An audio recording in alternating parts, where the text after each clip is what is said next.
அப்போஸ்தலனாகிய பேதுரு எழுதின பொதுவான முதலாம் நிருபம், 1ஆம் அதிகாரம்.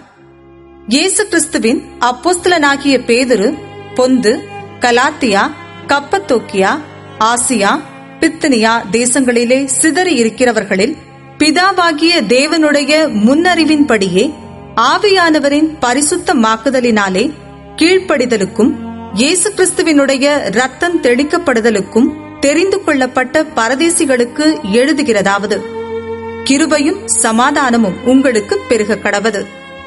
நம்முடைய கர்த்தராகிய இயேசு கிறிஸ்துவின் பிதாவாகிய தேவனுக்கு ஸ்தோத்திரம் உண்டாவதாக. அவர் இயேசு கிறிஸ்து மரித்தோரிலிருந்து எழுந்ததினாலே அழியாததும் மாசற்றதும் வாடாததுமாகிய சுதந்திரத்திற்கேதுவாக ஜீவனுள்ள நம்பிக்கை உண்டாகும்படி தமது மிகுந்த இரக்கத்தின்படியே நம்மை மறுபடியும் ஜெனிப்பித்தார். கடைசி காலத்திலே வெளிப்பட ஆயத்தமாக்கப்பட்டிருக்கிற ரட்சிப்புக்கு ஏதுவாக விசுவாசத்தை கொண்டு தேவனுடைய பலத்தினாலே காக்கப்பட்டிருக்கிற உங்களுக்கு அந்த சுதந்திரம் பரலோகத்தில் வைக்கப்பட்டிருக்கிறது. இதிலே நீங்கள் மிகவும் சந்தோஷப்படுகிறீர்கள்.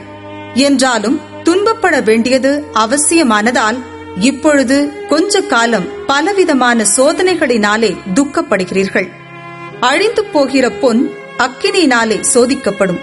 அதை பார்க்கிலும் அதிக விலையேற பெற்றதாயிருக்கிற உங்கள் விசுவாசம் சோதிக்கப்பட்டு இயேசு கிறிஸ்து வெளிப்படும் போது உங்களுக்கு புகழ்ச்சியும் கனமும் மகிமையும் உண்டாக காணப்படும்.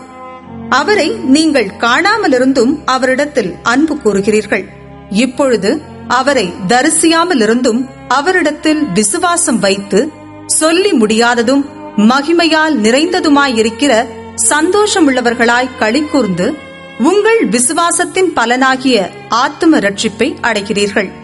உங்களுக்கு உண்டான கிருபையை குறித்து தீர்க்க தரிசனம் சொன்ன தீர்க்கதரிசிகள் இந்த ரட்சிப்பை குறித்து கருத்தாய் ஆராய்ந்து பரிசோதனை பண்ணினார்கள். தங்களிலுள்ள கிறிஸ்துவின் ஆவியானவர் கிறிஸ்துவுக்கு உண்டாகும் பாடுகளையும் அவைகளுக்கு பின்வரும் மகிமைகளையும் முன் அறிவித்த போது இன்ன காலத்தை குறித்தார் என்பதையும் அந்த காலத்தின் விசேஷம் இன்னதென்பதையும் ஆராய்ந்தார்கள். தங்கள் நிமித்தம் அல்ல, நமது நிமித்தமே இவைகளை தெரிவித்தார்கள் என்று அவர்களுக்கு வெளியாக்கப்பட்டது. பரலோகத்திலிருந்து அனுப்பப்பட்ட பரிசுத்த ஆவியினாலே உங்களுக்கு சுவிசேஷத்தை பிரசங்கித்தவர்களை கொண்டு இவைகள் இப்பொழுது உங்களுக்கு அறிவிக்கப்பட்டு வருகிறது. இவைகளை உற்று பார்க்க தேவதூதரும் ஆசையாயிருக்கிறார்கள்.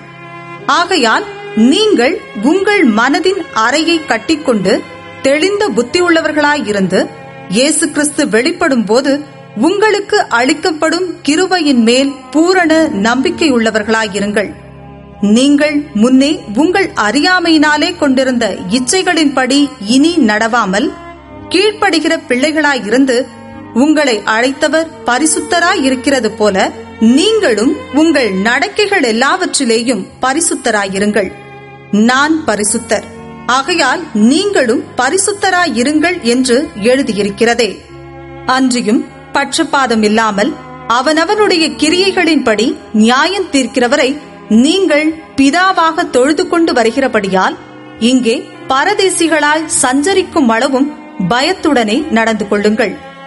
உங்கள் முன்னோர்களால் பாரம்பரியமாய் நீங்கள் அனுசரித்து வந்த வீணான நடத்தையினின்று அழிவுள்ள வஸ்துக்களாகிய வெள்ளியினாலும் பொன்னினாலும் மீட்கப்படாமல் குற்றமில்லாத மாசற்ற ஆட்டுக்குட்டியாகிய கிறிஸ்துவின் விலையேற பெற்ற இரத்தத்தினாலே மீட்கப்பட்டீர்கள் என்று அறிந்திருக்கிறீர்களே. அவர் உலக தோற்றத்திற்கு முன்னே குறிக்கப்பட்டவராயிருந்து தமது மூலமாய் தேவன் மேல் விசுவாசமாயிருக்கிற உங்களுக்காக இந்த கடைசி காலங்களில் வெளிப்பட்டார். உங்கள் விசுவாசமும் நம்பிக்கையும் தேவன் மேல் இருக்கும்படி அவரை மரித்தோரிலிருந்து எழுப்பி அவருக்கு மகிமையை கொடுத்தார். ஆகையால் நீங்கள் மாயமற்ற சகோதர சிநேகமுள்ளவர்களாகும்படி ஆவியினாலே சத்தியத்திற்கு கீழ்ப்படிந்து உங்கள் ஆத்துமாக்களை சுத்தமாக்கிக் கொண்டவர்களாயிருக்கிறபடியால் சுத்த இருதயத்தோடே ஒருவரிலொருவர் ஊக்கமாய் அன்பு கூறுங்கள். அழிவுள்ள வித்தினாலே அல்ல, என்றென்றைக்கும் நிற்கிறதும் ஜீவனுள்ளதுமான தேவ வசனமாகிய அழிவில்லாத வித்தினாலே மறுபடியும் ஜெனிப்பிக்கப்பட்டிருக்கிறீர்களே. மாம்சமெல்லாம் புல்லை போலவும் மனுஷருடைய மகிமை எல்லாம் புல்லின் பூவை போலவும் இருக்கிறது. புல் உலர்ந்தது, அதன் பூவும் உதிர்ந்தது. கர்த்தருடைய வசனமோ என்றென்றைக்கும் நிலைத்திருக்கும். உங்களுக்கு சுவிசேஷமாய் அறிவிக்கப்பட்டு வருகிற வசனம் இதுவே.